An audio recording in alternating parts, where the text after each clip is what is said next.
Bienvenidos a otro capítulo de este libro para el éxito. En el capítulo de hoy, conoceremos la experiencia de Elon Musk abriendo su primera empresa. Leamos juntos este capítulo 5, la primera empresa. En el verano de 1994, Musk y su hermano Kimball dieron los primeros pasos para convertirse en unos estadounidenses como Dios manda. Emprendieron un viaje en automóvil por todo el país. Kimball había estado trabajando como franquiciado para College Pro Painters, al frente de lo que venía a ser una pequeña empresa, y no le había ido mal. Vendió su parte de la franquicia, juntó su dinero con el de Musk y compraron a medias un destartalado BMW 321i de los años 70. En agosto, mientras las temperaturas en California se disparaban, los hermanos comenzaron su viaje no lejos de San Francisco.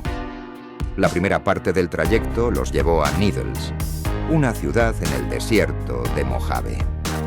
Ahí disfrutaron la sudorosa experiencia de moverse en un clima de casi 50 grados centígrados en un automóvil sin aire acondicionado y aprendieron a apreciar las paradas en boxes en las hamburgueserías Carl's Jr., donde pasaban horas recuperándose del calor extremo. A lo largo del viaje tuvieron mucho tiempo para divertirse y elaborar sueños capitalistas desbocados típicos de unos veinteañeros. La red había empezado a ser accesible al público gracias al auge de páginas de directorios como Yahoo y de herramientas como el navegador de Netscape.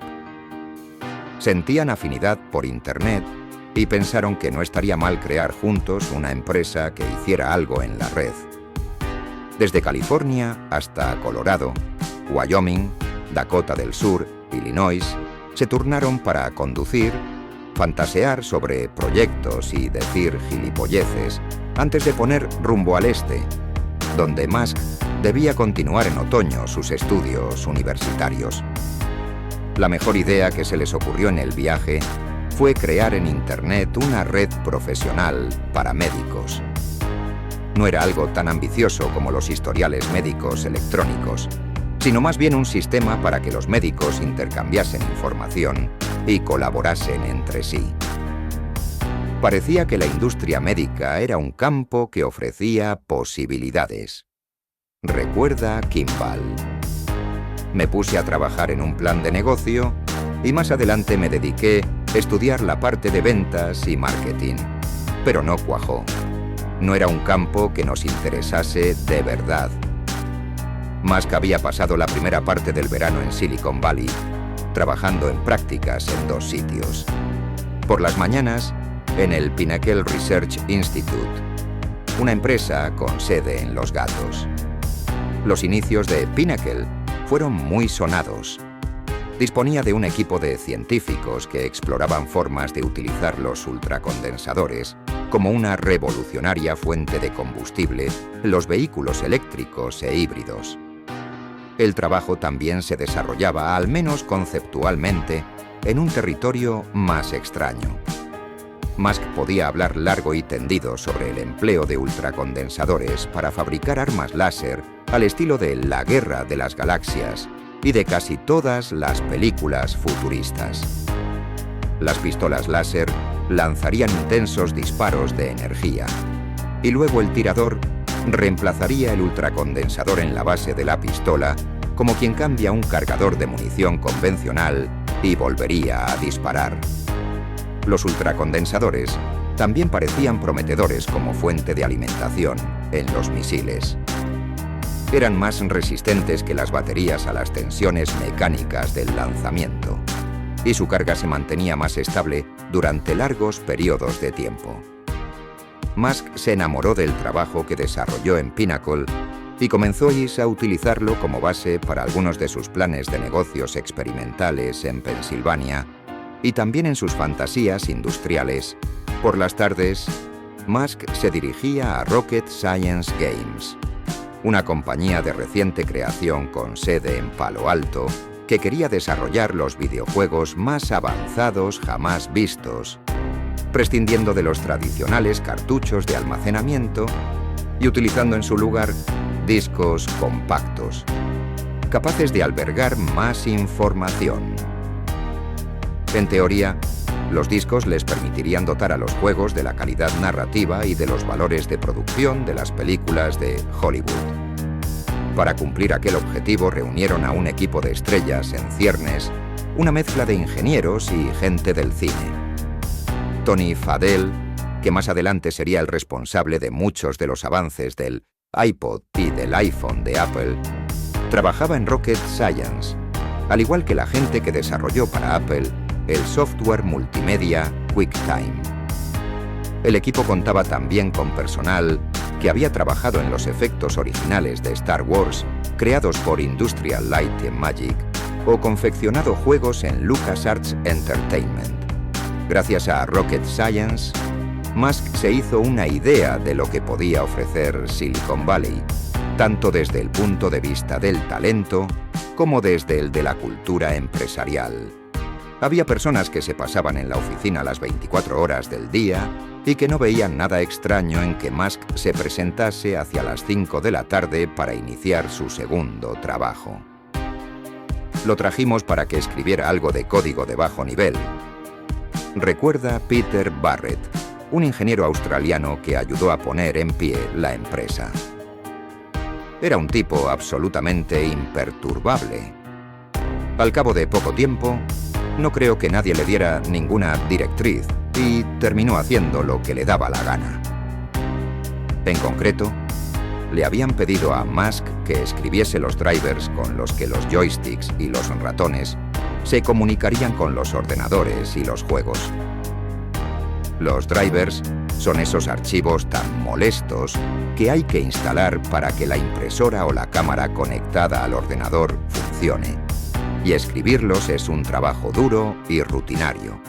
Musk, programador autodidacta, se creía bastante bueno en todo lo que tenía que ver con la codificación y se asignaba objetivos más ambiciosos. Básicamente me dedicaba a averiguar cómo se podían realizar varias tareas al mismo tiempo. Por ejemplo, leer un video desde un CD mientras se ejecutaba un juego. Dice Musk: en aquella época solo podías hacer o lo uno o lo otro. Se trataba de una programación en lenguaje ensamblador bastante complicada. Complicada era, desde luego. Musk tenía que escribir comandos que ejecutaba directamente el microprocesador principal del ordenador y experimentaba con las funciones más básicas de la máquina. Bruce Leak, el antiguo ingeniero jefe del equipo que había creado el QuickTime de Apple, había contratado a Musk y se quedó maravillado con su capacidad para trabajar durante toda la noche. Tenía una energía sin límites, recuerda Leak. Hoy la gente joven no tiene la menor idea sobre hardware o sobre cómo funcionan las cosas, pero Musk había sido un friki de la informática y no tenía miedo de probar cosas por su cuenta. Musk encontró en Silicon Valley la oportunidad que había estado buscando y un lugar a la altura de sus ambiciones. Viajó allí durante 2 veranos consecutivos y tras obtener su doble licenciatura en Pensilvania, se trasladó al oeste. Tenía la intención de doctorarse en ciencia y física de materiales en Stanford y profundizar en el trabajo que había realizado en Pinnacle con los ultracondensadores. Al parecer, Musk abandonó Stanford al cabo de 2 días al encontrar irresistible la llamada de Internet. Habló con Kimball para que también se trasladara a Silicon Valley y así poder conquistar juntos la red. Musk había descubierto la posibilidad de crear un negocio viable en Internet mientras trabajaba como becario. Un vendedor de las páginas amarillas fue a una de las empresas para las que trabajaba e intentó persuadirles de la conveniencia de aparecer en una guía que iban a publicar en Internet, además de en la tradicional edición en papel. Los titubeos del vendedor dejaban claro que no sabía muy bien en qué consistía Internet o cómo era posible buscar una empresa en ella. Sin embargo, aquel discurso desilvanado hizo que Musk empezara a darle vueltas al asunto y hablara con Kimball por vez primera sobre la posibilidad de ayudar a las empresas a tener presencia en Internet. Elon me dijo: Estos tipos no saben de lo que están hablando. Tal vez podamos encargarnos nosotros, recuerda Kimball. Corría 1995 y los hermanos estaban a punto de fundar Global Link Information Network, una empresa que acabaría llamándose Zip2. La idea de la que surgió Zip2 era brillante. En 1995 había muy pocas pequeñas empresas que entendieran las implicaciones de Internet. No sabían cómo acceder a ella y no acababan de ver que sirviera para algo tener una página web para su negocio o incluso disponer de un listado en la red al estilo de las páginas amarillas. Musk y su hermano esperaban convencer a restaurantes, tiendas de ropa, peluquerías y negocios similares de que había llegado el momento de darse a conocer al público que navegaba en Internet. Zip2 crearía un directorio de búsqueda de negocios y lo enlazaría a mapas. Musk solía explicar el concepto recurriendo a las pizzas. Todo el mundo tenía derecho a conocer la ubicación de su pizzería más cercana y el camino exacto para llegar hasta ella. En la actualidad, la idea puede resultar obvia, una mezcla de Yelp y Google Maps, pero en aquel entonces a nadie se le había ocurrido nada parecido. Los hermanos Musk crearon Zip2 en el 430 de Sherman Avenue, en Palo Alto. Alquilaron una oficina del tamaño de un estudio, de 6 por 9 metros, y compraron el mobiliario básico. El edificio de 3 pisos tenía ciertas peculiaridades. No había ascensor y los aseos solían atascarse. Aquel lugar era un cuchitril de mierda, literalmente, afirma uno de los primeros empleados. Para conseguir una conexión rápida a Internet, Musk llegó a un acuerdo con Ray Girouard, un empresario que dirigía una empresa proveedora de servicios de Internet desde la planta inferior a la de las oficinas de Zip2. Según Girouard, Musk hizo un agujero en el pladur cerca de la puerta y deslizó un cable Ethernet por el hueco de la escalera hasta el ISP. Se retrasaron un par de veces con el pago, pero no me dejaron nada a deber. Recuerda Girouard, Musk escribió todo el código original, mientras que Kimball, de talante más afable, vendía el proyecto puerta a puerta. Musk había adquirido por muy poco dinero una licencia para acceder a una base de datos de negocios ubicados en el área de la Bahía de San Francisco, en la que figuraban el nombre y la dirección de todos. Después se puso en contacto con Navteq, una empresa que había invertido cientos de millones de dólares en la creación de mapas digitales e indicaciones destinadas a los primeros dispositivos GPS, y consiguió una ganga increíble. Les llamamos y nos regalaron la tecnología, recuerda Kimball. Musk fusionó las dos bases de datos y creó un sistema rudimentario pero que funcionaba. Con el tiempo, los ingenieros de Zip2 tuvieron que completar los datos iniciales con mapas que cubrieran zonas situadas fuera de las principales áreas metropolitanas y crear indicaciones paso a paso que se vieran y funcionaran bien en un ordenador personal. Elon Musk les había dado a sus hijos $28.000 para ayudarlos a salir adelante. Pero tras conseguir el local, obtener la licencia del software y comprar algunos equipos, se quedaron prácticamente sin blanca. Durante los 3 primeros meses de vida de Zip, Musk y su hermano vivieron en la oficina. Tenían un pequeño armario donde guardaban la ropa y se duchaban en la YMCA. En ocasiones comíamos 4 veces al día en Jack in the Box, recuerda Kimball. Estaba abierto las 24 horas, lo que nos venía bien dada nuestra rutina de trabajo. Una vez pedí un batido y había algo dentro. Me limité a sacarlo y seguí bebiendo. Desde entonces he sido incapaz de volver a comer allí, pero aún me sé de memoria el menú. Más adelante, los hermanos alquilaron un apartamento de 2 dormitorios. No tenían dinero ni ganas de amueblarlo, así que se conformaron con un par de colchones en el suelo. Musk logró convencer a un joven ingeniero surcoreano para que trabajara en Zip2 como becario a cambio de alojamiento y comida. Aquel pobre diablo creía que éramos una gran empresa, rememora Kimball. Terminó viviendo con nosotros, sin tener la menor idea de dónde se metía. Un día, mientras el becario iba camino del trabajo al volante del destartalado BMW Vivo 320 Primeris de los Musk, el vehículo perdió una rueda. El surco que dejó el eje al arrastrarse por la calzada en el cruce de Page Mill Road y el Camino Real fue visible durante años. Aunque Zip2 era una empresa centrada en Internet que tenía sus miras puestas en la era de la información, lograr que despegase requirió el antiguo arte de la venta puerta a puerta. Había que convencer a las empresas de los beneficios de Internet y seducirlas para que pagasen por algo que desconocían. A finales de 1995, los hermanos Musk empezaron a contratar personal y montaron un variopinto equipo de ventas.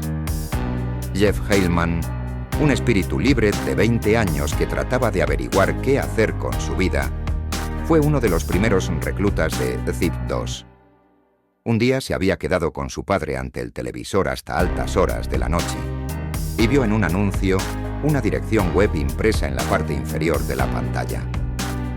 Era dealgo.com, relata Heilman. Recuerdo que le pregunté a mi padre si sabía qué era aquello, pero él tampoco tenía la menor idea. Entonces me di cuenta de que tenía que hacerme con esa Internet. Heilman pasó un par de semanas tratando de contactar con personas que pudieran explicarle lo que era Internet, y luego se encontró con una oferta de trabajo en un anuncio de 5 por 5 centímetros publicado por Zip2 en el San José Mercury News. Se buscan comerciales para Internet, decía. Heilman consiguió el empleo junto a otros vendedores, todos trabajando a comisión. Parecía que Musk nunca abandonaba la oficina. Dormía, casi como un perro, en un puff junto a su escritorio. Casi todos los días yo entraba a las 7:30 u 8 de la mañana y me lo encontraba dormido allí mismo, en el puff, recuerda Heilman. Tal vez se duchase los fines de semana. No lo sé. Musk pidió a los empleados que le dieran un puntapié cuando llegaran para despertarse y volver al trabajo. Mientras Musk trabajaba como un poseso escribiendo el código, Kimball se convirtió en el líder del equipo de ventas. Kimball era el eterno optimista y resultaba muy alentador, explica Heilman. Nunca había conocido a nadie como él. Kimball envió a Heilman a las tiendas de lujo del centro comercial de Stanford y a la University Avenue, la calle principal de Palo Alto, para persuadir a los minoristas de la conveniencia de contratar los servicios de Zip2, explicando que, si pagaban por un buen posicionamiento, su negocio podría figurar en los primeros puestos de la búsqueda de resultados. El gran problema, por supuesto, era que nadie compraba. Semana tras semana, Heilman iba de puerta en puerta y volvía a la oficina con muy pocas buenas noticias. Lo más agradable que le decían era que publicitarse en Internet parecía la cosa más estúpida de la que nunca habían oído hablar. Lo más frecuente era que los dueños de las tiendas le pidiesen que se marchase y dejara de molestarles. Cuando llegaba la hora del almuerzo, los Musk echaban mano a la caja de puros donde guardaban el dinero, salían con Heilman y escuchaban los deprimentes informes de ventas. Craig Moore, otro de los primeros empleados, renunció a su carrera de agente inmobiliario para trabajar en el servicio de venta a domicilio de Zip2. Se decidió a tantear los concesionarios de automóviles, que por lo general gastan un montón de dinero en publicidad. Les habló de la web de Zip2 en totalinfo.com y trató de convencerlos de que había mucha demanda para obtener una dirección como www.totalinfo.com/Iota of Silicon Valley. La página fallaba a veces o se cargaba muy lentamente, como era habitual en aquel entonces. Eso le obligaba a convencer a los clientes del potencial de Zip2 a base de labia. Un día regresé con cerca de $900 en cheques, recuerda Moore. Entré en la oficina y pregunté a los chicos qué querían que hiciera con el dinero. Elon dejó de golpear el teclado, se asomó desde detrás del monitor y dijo: «No me puedo creer que hayas ganado dinero». Lo que sostuvo la moral de los empleados fueron las mejoras continuas que Musk introdujo en el software de Zip2. El servicio había dejado de ser una demostración para convertirse en un producto funcional que podía utilizarse y mostrarse a los posibles clientes. Los hermanos Musk, siempre hábiles comerciantes, trataron de hacer que su servicio pareciese más importante dándole una apariencia física imponente. Musk construyó una enorme caja, metió dentro un ordenador y la acopló a una base con ruedas. Cuando aparecían posibles inversores, Musk montaba un espectáculo mostrándoles aquella enorme máquina para que pareciese que Zip2 funcionaba dentro de una mini supercomputadora. A los inversores les parecía impresionante, afirma Kimball. Heilman recuerda que también les conquistaba la servil devoción de Musk a la empresa. Incluso entonces, cuando básicamente era un estudiante universitario con espinillas, Elon estaba absolutamente convencido de que aquello, fuera lo que fuera, tenía que hacerse, y que si no lo hacía, perdería su oportunidad. Sostiene Heilman. Creo que así era como se ganaba a los inversores de riesgo. Estaba dispuesto a jugarse el todo por el todo para crear aquella plataforma. De hecho, así se lo dijo el propio Musk a uno de aquellos inversores. Mi mentalidad es la de un samurái. Me haría el harakiri antes de darme por vencido. Cuando Zip2 estaba dando sus primeros pasos, Musk encontró a un importante hombre de confianza capaz de atemperar algunos de aquellos impulsos. Greg Cory, un empresario canadiense de 30 y tantos años, había conocido a los Musk en Toronto. Se subió enseguida al carro de la empresa.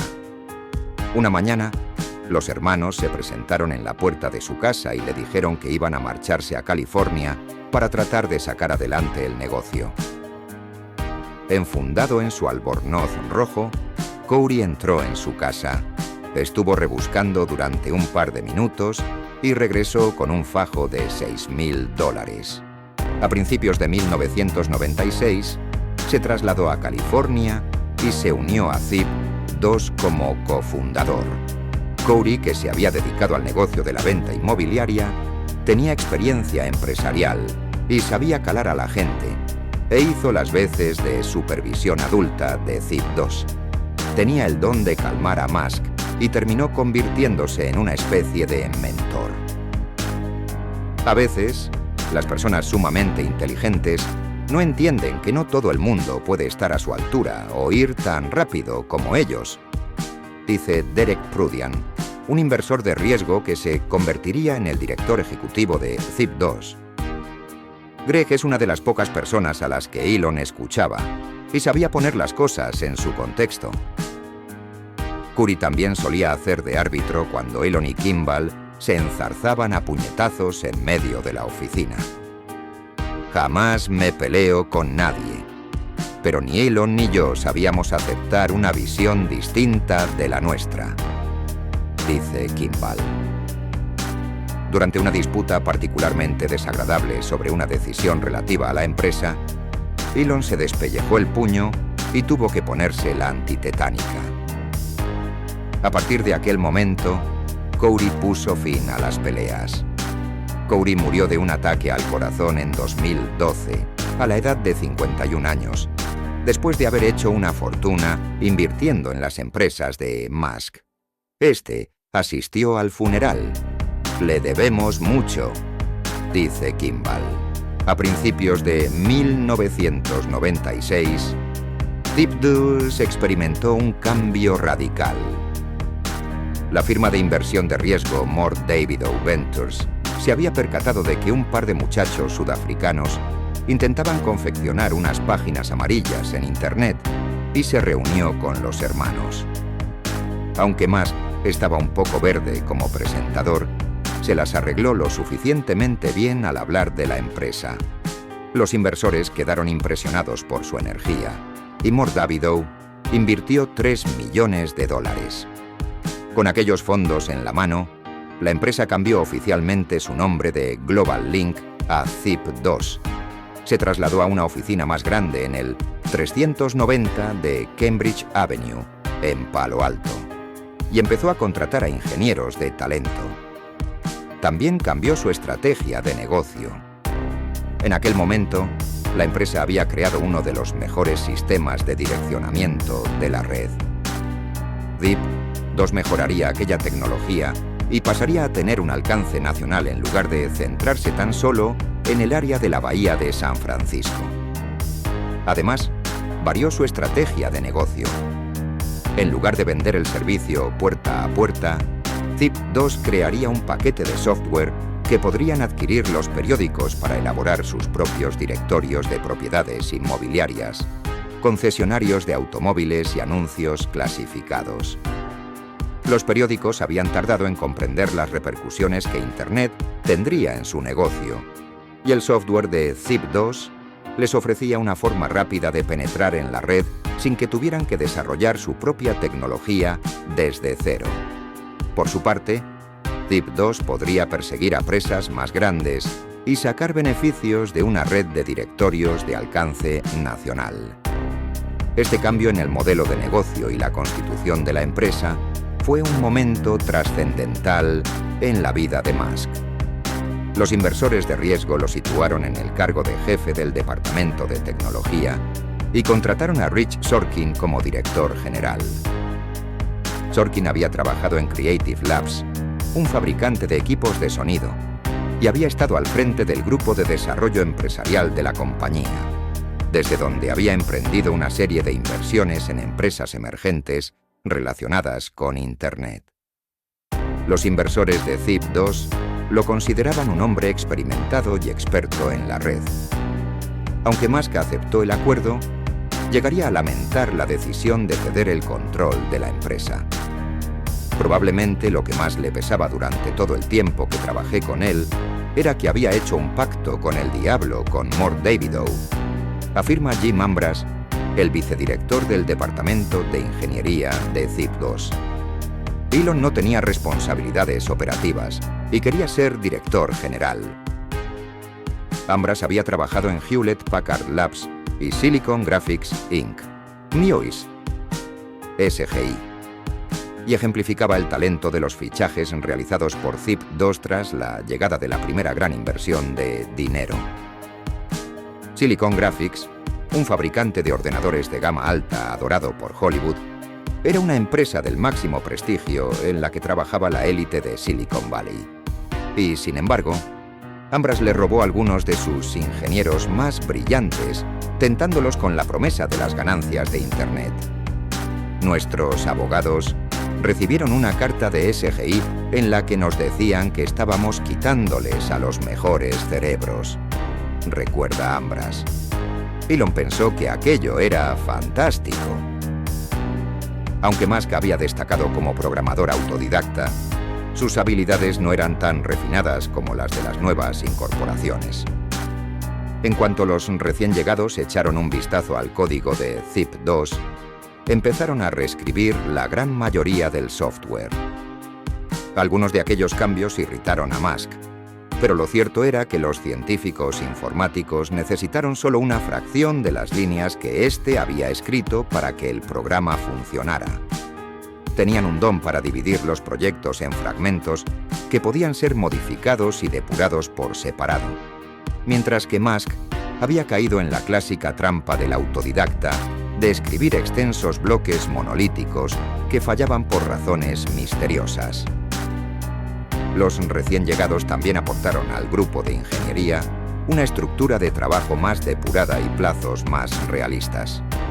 El cambio fue bien recibido, dado que Musk establecía plazos excesivamente optimistas y luego intentaba que los ingenieros trabajasen sin descanso durante días enteros para cumplir los objetivos. Si le preguntabas a Elon cuánto tiempo se tardaría en hacer algo, siempre te decía que no más de 1 hora. Recuerda Ambras. Llegamos a la conclusión de que lo que para Elon llevaría 1 hora, en realidad suponía 1 día o 2 de trabajo, y que si alguna vez decía que para hacer algo se necesitaba 1 día, en realidad había que dedicar 1 o 2 semanas. Crear y ver crecer Zip los llenó de confianza a Musk. Terence Benny, uno de sus amigos de instituto, fue a California a visitarlo y advirtió inmediatamente el cambio que se había producido en él. Lo vio enfrentarse a un desagradable casero que estaba dando muchos disgustos a su madre, la cual había alquilado un apartamento en la ciudad. Le dijo: «Si quiere intimidar a alguien, intimídeme a mí». Verlo hacerse cargo de la situación era asombroso. La última vez que lo había visto era un friki torpe que a veces perdía los estribos, el tipo al que uno azuzaría si buscaba gresca. Ahora era un hombre con aplomo, alguien que dominaba la situación. Musk también había empezado a tratar de controlar sus críticas a los demás. Elon no es alguien que diga: «Te entiendo, entiendo tu punto de vista», afirma Justin. Al carecer de esa capacidad, cosas que parecían evidentes para otras personas no lo eran para él. Tuvo que aprender que un veinteañero no debía echar por tierra los proyectos de gente más veterana, señalándoles todos sus errores. Aprendió a modificar su comportamiento en algunos aspectos. Creo que se relaciona con el resto del mundo a través de la estrategia y el intelecto. No todos los ajustes tuvieron el mismo grado de éxito. Seguía volviendo locos a los jóvenes ingenieros con sus exigencias laborales y sus críticas contundentes. Recuerdo que asistí a una reunión en la que hicimos una tormenta de ideas sobre un nuevo producto, una página dedicada a la venta de automóviles. Cuenta Doris Downs, directora creativa de Zip 2. Alguien dijo que uno de los cambios técnicos que pretendíamos introducir era imposible de llevar a cabo. Elon se volvió hacia él y le dijo: «Tu opinión me importa una mierda», y se marchó de la reunión. Para Elon no existe la palabra no, y espera que todos los que le rodean compartan su actitud. Periódicamente, Musk atacaba también a los ejecutivos más veteranos. Veía salir a la gente de las reuniones con cara de pocos amigos. Recuerda Moore, el vendedor. Nadie llega a donde ha llegado Elon, siendo un tipo agradable en todo momento. Era un hombre sumamente decidido y seguro de sí mismo.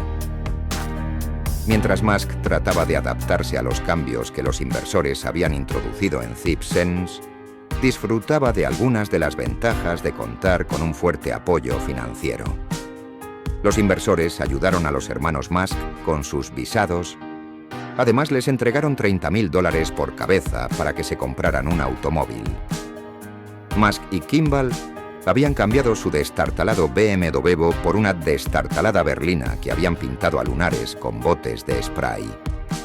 Con el dinero de los inversores, Kimball se compró un BMW Serie 3 y Musk un Jaguar E-Type.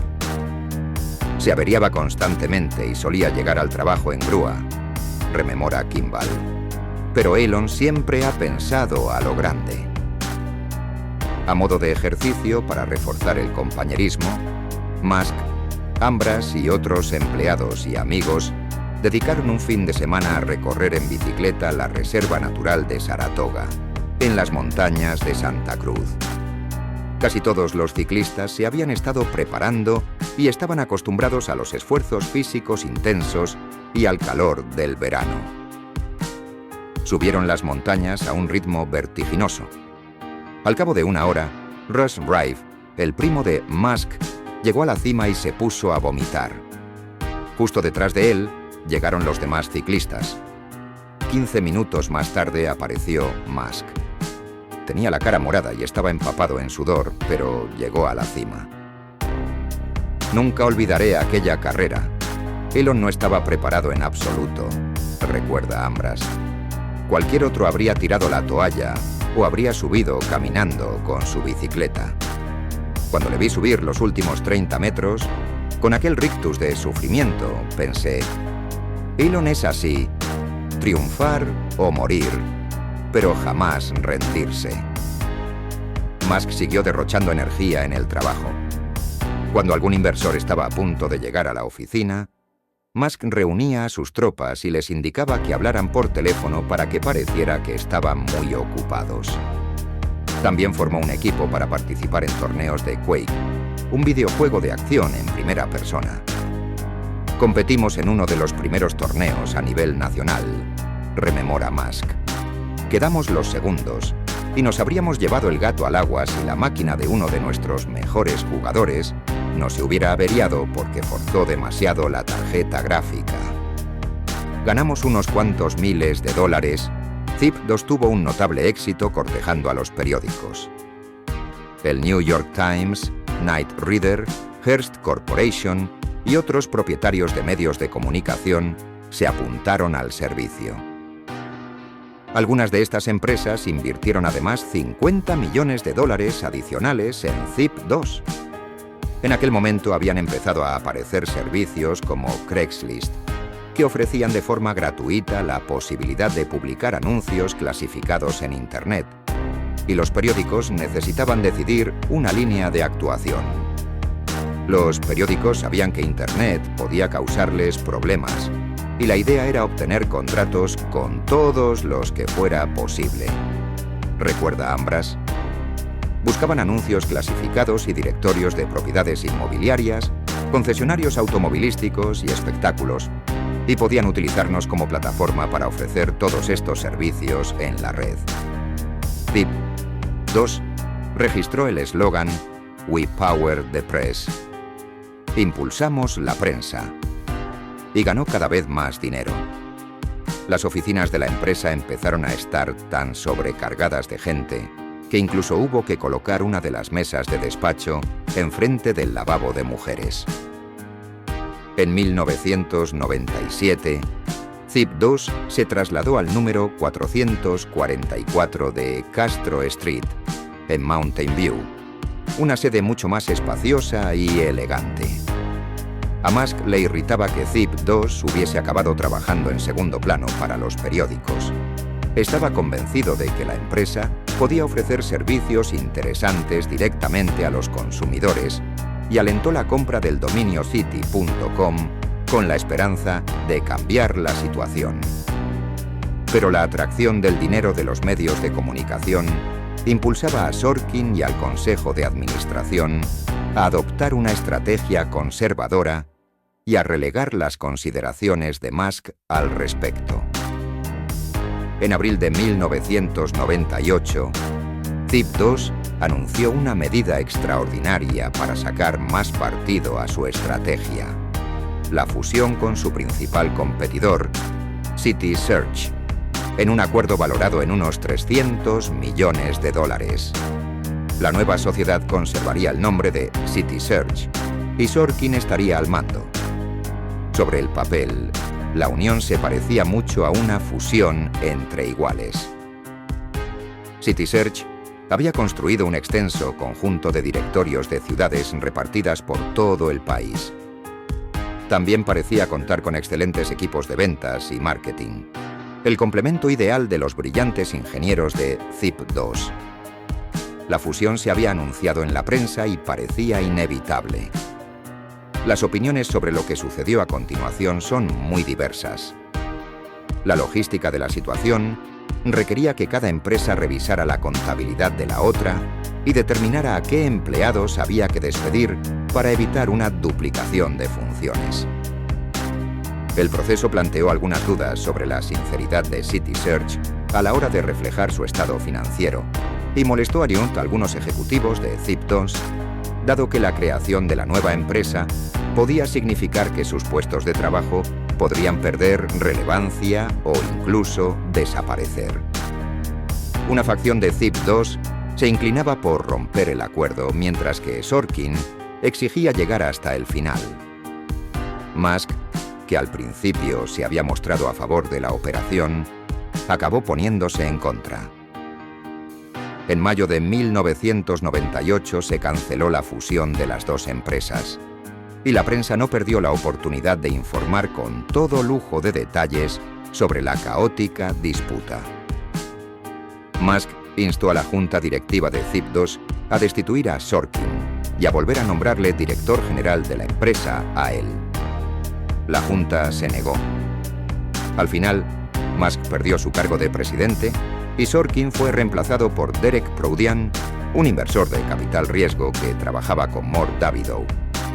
Sorkin consideró atroz la actitud de Musk a lo largo de todo el proceso, y más adelante afirmó que la reacción de la junta directiva y el hecho de que Musk perdiera el cargo de presidente eran una prueba de que la junta compartía su opinión.